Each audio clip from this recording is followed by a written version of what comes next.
Good day and welcome back to another World of Warcraft video. In this video we're going to talk a little bit about early access, and obviously some players may have FOMO, possibly from not being part of early access, but I'm here to discuss the benefits of early access, what it actually provides players, and whether you should be worried if you didn't join in.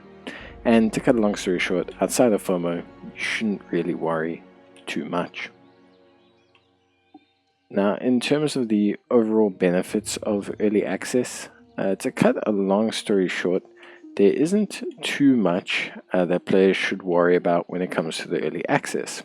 We're going to talk firstly about what players can actually do in the early access, as this will give you a good idea of what early access actually entails.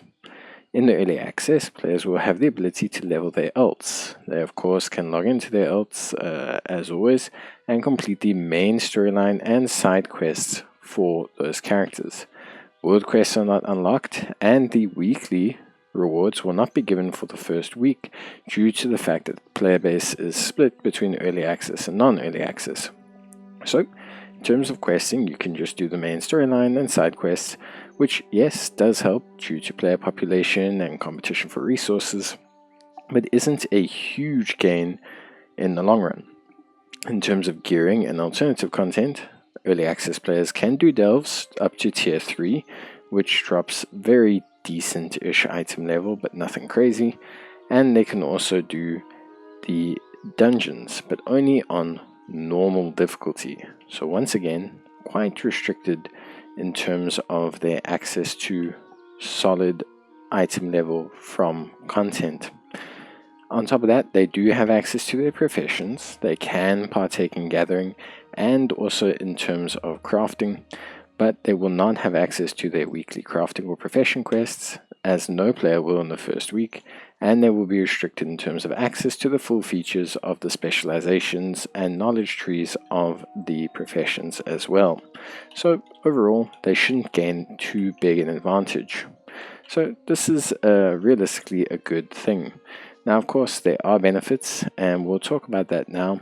But it's important to understand that due to the fact that there's no Azerite power or borrowed mechanics, no class halls, no guild halls, no anything like that, there is actually a very big limitation on how much players gain from early access.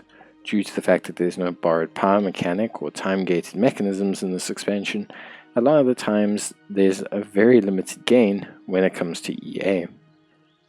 So what are the benefits of early access? Well, the main benefits are the ability to experience the content early, slightly less competition for those quests due to the increased spawn rates, but the limited amount of players playing in them, which should make a smoother questing experience, and of course a slight head start on gearing, while everyone is probably doing normals, so that they can start getting into heroic dungeons. You will be doing heroic dungeons straight away.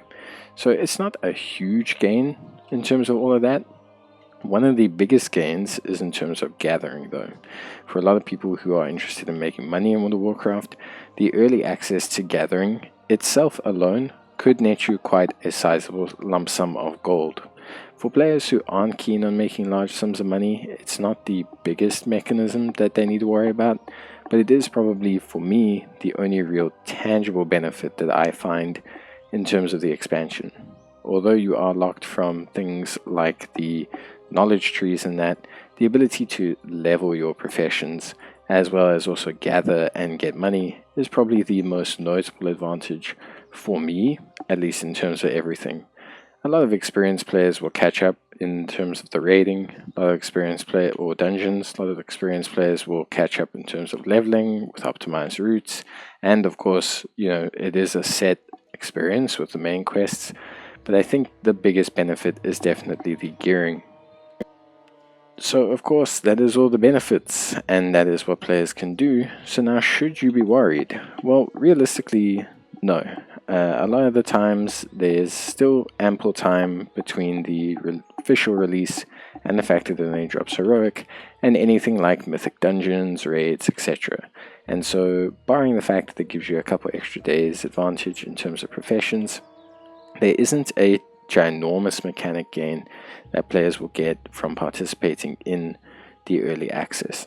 I think for the most part, besides FOMO, there isn't a massive hindrance to player progression, and you as a player shouldn't really worry too much about whether you're losing out. A lot of the times, the only thing that will really be affected is your economy potentially, and that's only really if you're deep into trying to min-max the World of Warcraft economy. Most players will naturally, depending on how much you play, catch up the advantage of normal dungeons, probably within an evening, and catch up the advantage of the leveling, probably within a day or two. I think ultimately the early access isn't a massive problem due to the restrictions on it, and due to the fact that there's no borrowed power mechanic. If there were things like Azerite power, or Legion artifact power, or things where you needed this advantage, I would say that there's definitely a concern. But aside from that, I would probably say you're more than fine to kind of progress. But yeah, that's it from me.